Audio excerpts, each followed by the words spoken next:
You have been given a pie chart that gives the expenditure of 5 different items in a household, and you have been given the angle made by 4 of them on a pie chart. You are supposed to find the percentage of the expenditure on item A because that is missing. Okay, so first of all, you have been given 4 angles out of 5. I'll add them up quickly because the total of angles is always 360. 90 plus 50 is 140, plus another 40 will be 180, plus 80. So the answer is 260 degrees. Okay, so the sum of angles here is 260, which means the remaining angle has to be, you always subtract from 360, so the remaining angle is 100 degrees. So percentage of expenditure, you're finding the percentage of the expenditure. So what do?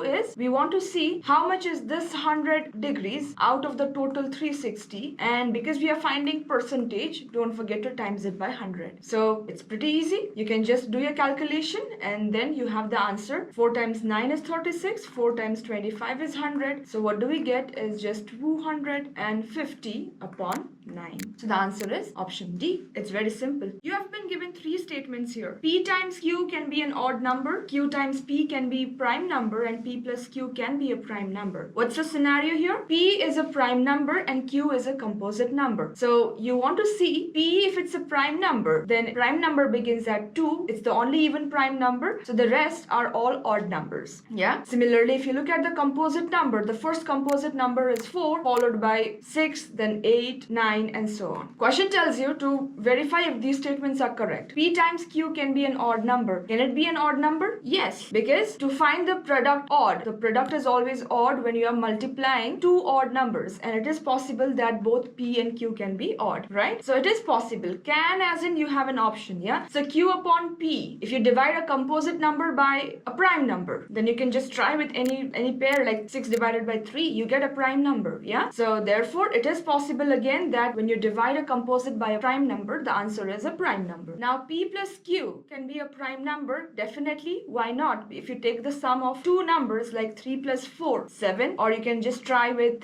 6 and 7. 6 is a composite number, 7 is a prime number, so 6 plus 7 definitely is 13, which is a prime number. So all the 3 cases are possible here, and hence the option is 1, 2, and 3. You want to find the smallest number greater than 1000, such that when you divide by the given set of numbers 6, 9, 12, 15, and 18, it should leave a remainder of 3. So note that first of all, we look at the numbers that are dividing our particular number. So we want to find out the least common multiple for all the numbers given to you. So if you look at this quickly, 6 and 9, their multiple is 18, which is the number we already have here, 18, right? And now if you compare that 18 with the next number you have, 18 and 12, they both have the least common multiple as 36. So now the only number remaining is 15. You want to find the LCM of 15 and 36. So what can you do? 3 is a common factor here for both the numbers. So 3 into 5 is 15, while 3 into 12 is 36. So thereby the answer has to be 12 times 5, 60, times 3, 180. So 180 is the least common multiple for all the numbers that has been given to you. If you want a number to be divisible by this set of numbers, you want the number to be divisible by 180. And now the fact is, what number are we supposed to divide? We will try to divide, or we'll just be very quick with this. We want to look for a number greater than 1000. So if you know the table of 18, 18 times 5 is 90. So I know that 18 times 5 is 90. So 180 times 5 has to be 900. So the next multiple of 180 is found out by simply adding 180, giving me that the exact multiple will be 1080. Okay, and now because you want to make sure that upon division you are leaving a remainder of 3, what do? Is you just add 3 here to this perfect multiple, gives you the final answer 1083. So this has to be the number. You can verify it yourself. Upon dividing by each of these numbers, you will actually get a remainder of 3. You have a 2-digit number, and you have another number that is obtained by reversing the digits of the original number. Now their product has been given to you, 2430. So when you know the product of 2 numbers, the first thing that should come to your mind is their factorization. 2430, you want to get 2 numbers such that they can be reversed, and I get the 2-digit number as 2-digit itself. So because of this 0 out here, and I'll sum up the digits, I get the sum here is definitely 9. Yeah, so I can say that because the sum is 9 here and it's ending with 0, I can say that one of the factor can be 90. So 9 times how much is 243? 9 times 2 is 18, and then 9 times 7 is 63. Now note one thing. saying you don't want number to have 0 at the end, because upon reversing, it just becomes a single digit number. So you want to make sure that this 0 is gone. So you must know that, or you may already know that 90 appears as a product of two numbers where there is no 0 present. You can do that by multiplying 5. So 5 times how much is 90? It's 18. Now why did I do that is you can just quickly do one thing. If I split 27 into 3 times 9, now let me figure out if I can get two closest number possible. If I'll take 18 times 3, that gives me 54, and if I'll take 5 times 9, that gives me 45. So I got the two numbers to be 54 and 45 such that they can be obtained by reversing the digits. Question is asking me to find the difference between P and Q. Because 54 minus 45 is just 9, the answer has to be 9. This question is about election. You have two candidates, X and Y, and the percentage of voters is just 80%, okay? There are no invalid votes, or they don't have that none of the above option either. So which means every vote is counted. X got 56% of the votes and won by 1,440 votes. That is the main information we have. So what do we do is we will just plug in, or let's make a quick column here. X has got 56%. So what percent will Y get? The remaining, which is just 44%. Okay. Now, because won by 1,440 votes, that value represents the difference. I want to find the difference in the percentage. Clear? 56 and 44, their difference is 12%. So I know that this 12% is now equal to the given number of votes, which is 1,440 votes. So if I know 12%, I can find out 1% quickly because it's very easy. I can divide both sides by 12. 12 into 12 is 144, giving me 120. I want to find out the 100%. Now here, note that 100% represents the total number of voters. Okay, so the total voters here we have is now 100%. So I'm just gonna do 120 times 100, which is 12,000. Now note that out of the, or this 12,000 actually represents the 80% of the people who are there in the voter list. Yeah, because that is what the information is. So now what I'm gonna do is, if this 12,000 represents 80%, then I need to know the actual number of voters or in the voter list. So I'm gonna do one thing. If I know 80% is 12,000, then to find 100%, you can just multiply 100 with 12,000 and then divide it by 80. Yeah, so this is the quickest thing I guess you can do, or you can try something that you know. You cancel out one of the zeros, and then you know 8 into 15 is 120. So 150 times 100, the answer has to be 15,000. That's it. That is how you find out the total number of people in the voters list. It has to be 15,000. Whenever you want to find a remainder, when the set of numbers is given to you and you want to check whether it's divisible by the given number or not, you start with the divisor and you want to find at least one prime factor of 1,261. So you clearly see it's not divisible by 2. It's not divisible by 3 either, because the sum of digits here is 6 plus 2 plus 1 is 9, which is a multiple, and after that I'm getting 1. 1 is not a multiple of 3. So 5 does not divide this now because it's not ending with 5 or 0. 7 does not divide this number either, because to check for 7, what do is we take the last digit 1, we double it and then subtract it from the remaining digits I have. So 126 minus the double of 1 is 2. So 124. Again, you can follow the same process. Double of 4 is 8. Removed from the remaining part gives me 4. So 4 is not a multiple of 7. So the whole number is not a multiple of 7. Now we try with the next prime number, which is 11. To check for 11, you just take the digits at the alternate place. 2 plus 1, 3. 6 plus 1, 7. Their difference is again not a multiple of 11. So 11 does not divide this. Now what do? We check by the last number, maybe. Yeah, 13. How to check for 13? 13 times 100 is 1300. Yeah, and from 1300, if I'll remove this number and if I figure out that the remaining part is also a multiple of 13, then I can confirm. Let's check it out. The remainder here has to be 39, and I know 13 times 3 is 39. Yeah, so which means I can clearly say that 100 minus 3 is 97. So I'm very confident that 97 times 13 is this given number, 1261. 13 times 97 gives you 1261. I know that upon dividing this whole set of numbers, I see this 97 appearing, and I also know that this 13 will divide this 91. Yeah, so there is no remainder. Why? Because it's the exact multiple. Hence, we can be confident that there will be no remainder, because I could simplify and I could cross out everything from the bottom. Thereby, there is no remainder here upon division. The answer is 0. 70% of a number x is added to another number y. Let me do that straight away. 70% of x added to another number y gives me 165% of the value of y. Because I have like terms both sides, y and y, I can bring them together, gives me 70% of x has to be equal to y as in 100%. 165 minus 100 is just 65%. So I got that 70% x is 65% y. So which one is bigger? You can do that quickly by keeping them in cross multiplying position, or you can check their ratio. It will be equal to 65 by 70. So x is 65 units while y is 70 units. That's the meaning. So you can write it down because we have one more number to compare, z. X is represented by 65 units and y is represented by 70 units. We can do the same thing for the next part. 60% of the number x is added to another number z. Now we are adding just 60% of x to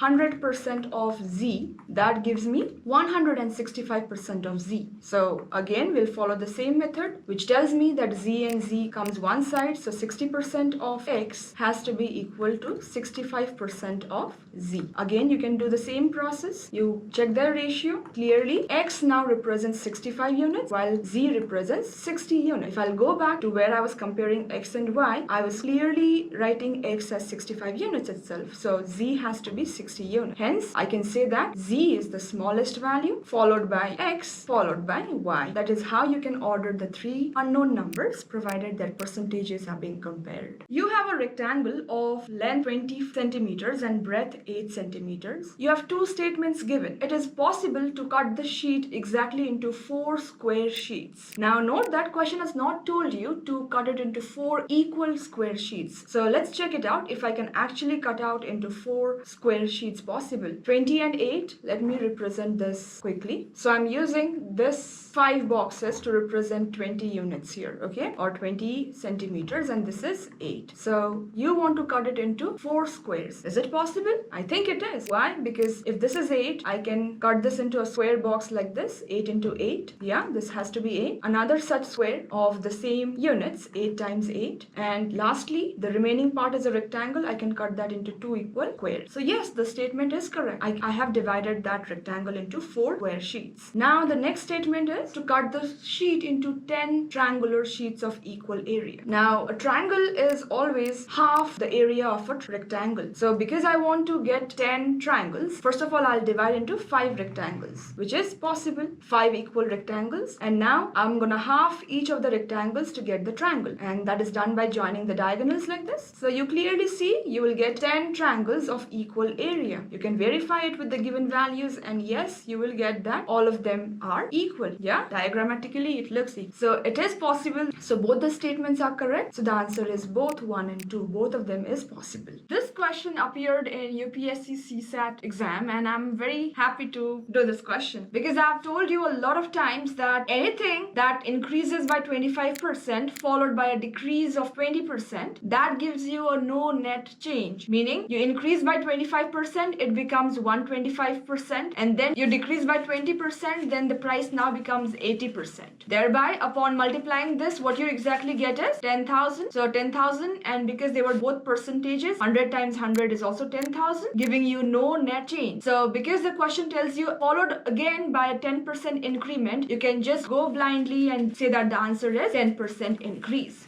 That is really interesting, and now I hope it makes sense to you that the shopkeeper, what do is they increase the price by 25% and they give you that 20% off to keep the net balance or to keep the net change 0. You are supposed to make a password. The question has told you the password has to start with a vowel. Think about vowels. How many vowels do we have in English letter? 5. So I have 5 letters that can fill up my first place, or I have 5 options. It has to end with a consonant. So how many consonants we have? The remaining letters, which will be just 26 minus 5, 21. So I have 21 options to fill up the last place. And it's been told to you already, you are filling up with 1 non-zero digit, 1 vowel, and 1 consonant. So there has to be something in between. That is always a non-zero digit. For this particular password, we have 9 non-zero digits. So I have 9 options that can fill up this place. So what you have to do, because you have so many options in each place, the total number of passwords generated would simply be the product of the three values we got, or the options that we got, we wrote their numbers and we just have to times them now. So it's very easy. 9 times 21. You can do that first. So 9 2s are 18. Now 5 times 1, 89. You can do that quickly.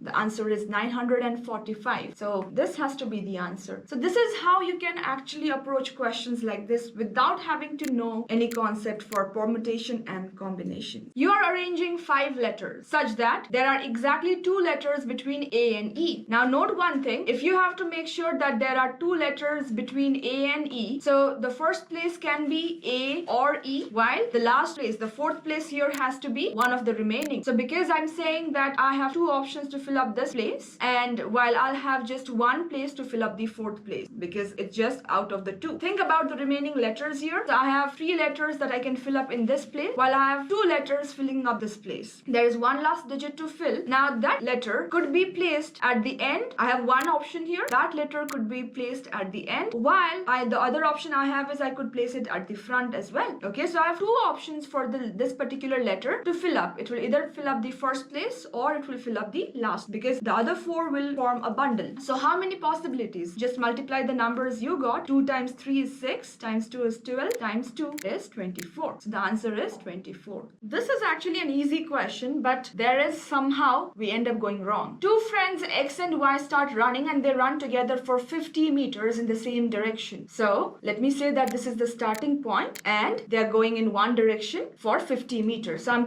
I'm taking the direction in towards north. So this is 50 meters. When they reach at this point, X turns right and runs 60 meters. So when you're moving in this direction, your right would be this side. So this person X now reaches this point it reaches this point for a while. So it has covered 60 meters right, while Y turns left and runs 40 meters. So from here, Y has gone left. So I'm just writing the arrows, or I'm just marking the arrows because this will help me analyze what the next direction will be. So this is 40. Then X turns left and runs 50 meters. So be careful with that. If this person X is facing this side, now going left would be in this direction. So it's now going in the direction left and he goes for 50 meters and then stops. So this is his final position, X. Okay. Similarly, Y turns right and runs 50 meters. So now if you're facing this side, then your right would be coincidentally in the same direction as the left direction of X, and they're going by same units, so 50 meters. Okay, so if they have covered up the same distance in the same direction, now we want to find how far are friends from each other. So this is just the distance that they had covered oppositely, so which is just 60 plus 40. The answer has to be 100 meters. The average weight of 3 people has been given to you as 40 kgs for A, B, C. Okay, and similarly you have been given the average for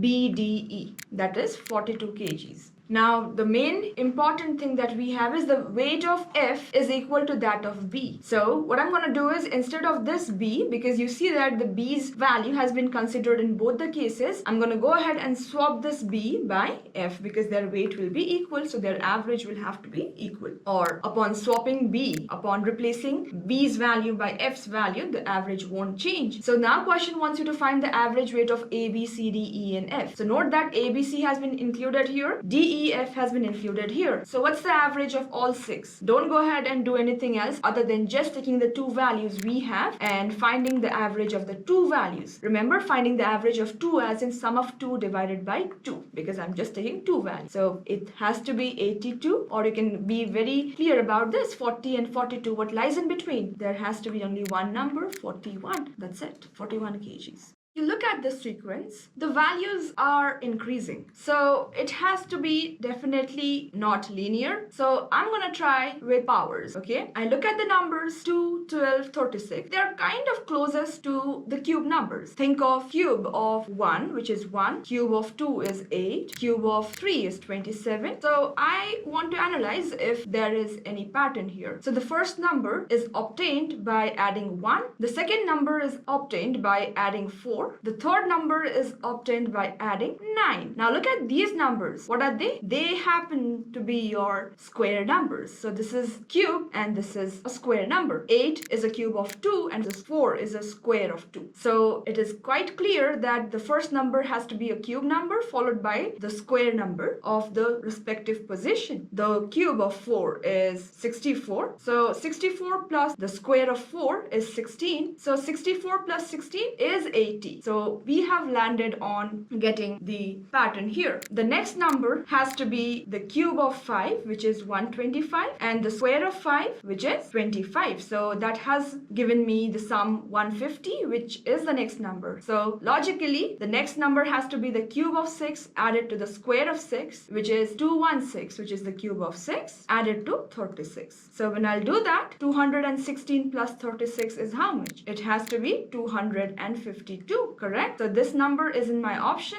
and hence that is our answer, 252. You always have the options to verify with multiple trial and error, and because the numbers were increasing with higher values, I could think that it could be some exponential values. So this is how I landed up getting the answer to this pattern. I hope that made sense. You have 4 numbers given with different bases and different powers. How to compare them without a calculator? You look at 2 to the power 40 and you see that 4, which is something I can express in the powers of 2. 4 can be written as 2 squared. So I will go ahead and write down 2 squared instead of 4 whole to the power 18. And now this can be written as 2 to the power 36, right? Similarly, 8 can be written as 2 to the power of 3. There is an existing power whole to the power 12. 3 times 12 is 36, so 2 to the power 36 again. So which means they are equal. 8 to the power 12 and 4 to the power 18, they are equal. So from here now you are pretty clear that 2 to the power 40 has to be rejected because it happens to be bigger than the two values we got. And because these two are already equal, I'm kind of sure that 3 to the power 21 has to be the smaller because only one can be the answer. Yeah. But how to confirm this? We got 2 to the power 36, the lower power we got so far, and we have to compare with 3 to the power of 21. You know, both of them have the common factor 36 and 21. Both have a common factor 3. We can write it as 2 to the power 12 times 3 is 36. So that is the reason I'm writing 12 inside and 3 outside, because I know 3 will be a common factor. 3 to the power 7. 7 times 3 is 21. So because I have made the powers outside equal, I'm supposed to compare just the numbers inside. 2 to the power of 12. Now, how to go ahead and compare this without a calculator? I have to compare 2 to the power 12 with 3 to the power 7. I'm just going ahead and using estimation, okay? 2 to the power of 12. If you know that 2 to the power of 10 is 1024, I mean, this is a standard value. If you know this, then 2 to the power of 12 means you multiply this with 2 more powers of 2, which is 4. You don't have to calculate this exactly. I'm saying 1024 can be rounded off to 1000. So 4 times 1000, it's approximately 4000, okay? So 2 to the power 10 is approximately 4000, while similarly 3 to the power 7. Which power of 3 do you know? I know 3 to the power 4 is 81. So I can write 3 to the power 7 as 3 to the power 4 times 3 to the power of 3, okay? Because 4 plus 3 is 7. So 3 to the power 3 is again 27. So let me round off them. 81 can be rounded off to 80 and 27 I can round it off to 30, okay? Just closest rounding off. So 8 times 3 is definitely 24. So the value will be closest to 2400. 3 to the power of 7 is somewhat closer to 2400, telling me that it has to be the smaller one. So the power of 3 given to us happens to be the smallest of all the options, and hence my answer is 3 to the power 21. That's it. You have been given the sum of 3 consecutive integers is equal to their product. So in such cases, when you have to consider 3 consecutive integers, the easiest way you can do is you'll say the middle value is a, and what comes before this should be a minus 1, and what comes after a would be a plus 1. The reason we're taking this is now their sum is very easy to find. Minus 1 plus 1, 0. So the sum here happens to be just 3a, okay? And now the sum is equal to the product. What are the terms we have considered? A is the middle one, a minus 1 was the previous, and a plus 1 is the next one. So their product can be found out quickly by taking the sum and the difference. Product of sum and difference is just the square difference of the squares, right?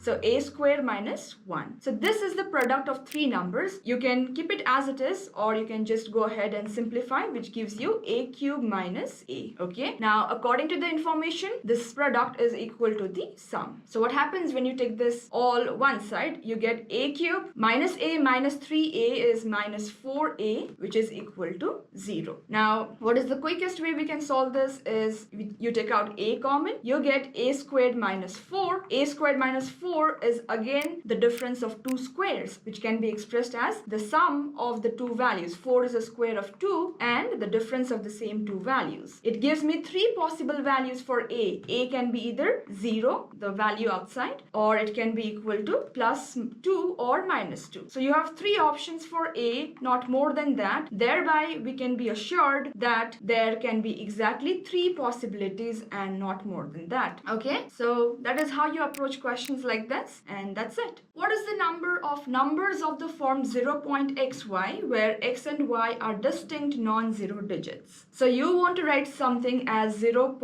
dash dash. Okay, you have to fill up two places such that the two digits are distinct, as in they cannot be numbers like 0.55, 0.66. You have to reject these numbers. So how to approach? Because the question has clearly told you non-zero digits, I have 9 non-zero digits. Yeah, so I have 9 options to fill up one place, while because I'll be using one of the digits to fill up this place, I'll now have only 8 options to fill up this place. Correct? Because I used one digit already and I don't want the digit to repeat. So I have 8 options out of 9. So thereby, because we are looking at different permutation, we are looking at different arrangement of numbers here. So 8 times 9. Why did we multiply? Because there are options. 9 options in the first place and 8 options in the next. So 8 times 9 is 72. The answer is 72. We have 72 such possibilities. Given that you have numbers multiplying from 15 backwards till 1, then you want to express them as a product of 3 to the power of something times n. So we are not worried about what the value of n is. We want to find the value of m here. So what to do? You see, from 1 to 15, we want to figure out what are the multiples of 3, okay? Because 3 appears in its multiples, right? Or every multiple of 3 can be written as a product of 3. So first of all, 3 times 1 is 3, 3 times 2 is 6, so 3 appears in 6 as well. 3 times 3 is 9, so 3 appears twice. 3 times 4 is 12, and lastly 3 times 5. This happens to be a very easy question because you just have to count the number of 3's, which is in the 5 multiples plus this 1 additional. So thereby we have a total of 6 3's possible in the product of 1 times, 2 times, 3 times, and so on till 15. So the answer is just 6. Question wants you to find the total number of 3-digit natural numbers such that each digit is odd and the number is divisible by 5. Now note that we want to use only odd digits first of all, and we want the number to be divisible by 5, and we are making a 3-digit number, so there will be 3 places for the digits. Okay, now because you want the number to be divisible by 5, your number must end with 5 always, so you have only one option to fill up the last place. Okay, 0 is not in our option. Now think about how many odd numbers we have. We have a total of 5 odd numbers, out of which I've already used one of them to fill up the first place. Yeah, so the remaining number of digits I'll have is 4, so I have 4 options to fill up the second place, while because I don't want the digits to repeat, therefore I will have only 3 options filling up the first place. Hence the total number of numbers formed here can be simply found out by multiplying 3 with 4, not with 5, with 1, because I have only 1 digits filling up this place. So 3 times 4 times 1, the answer is 12.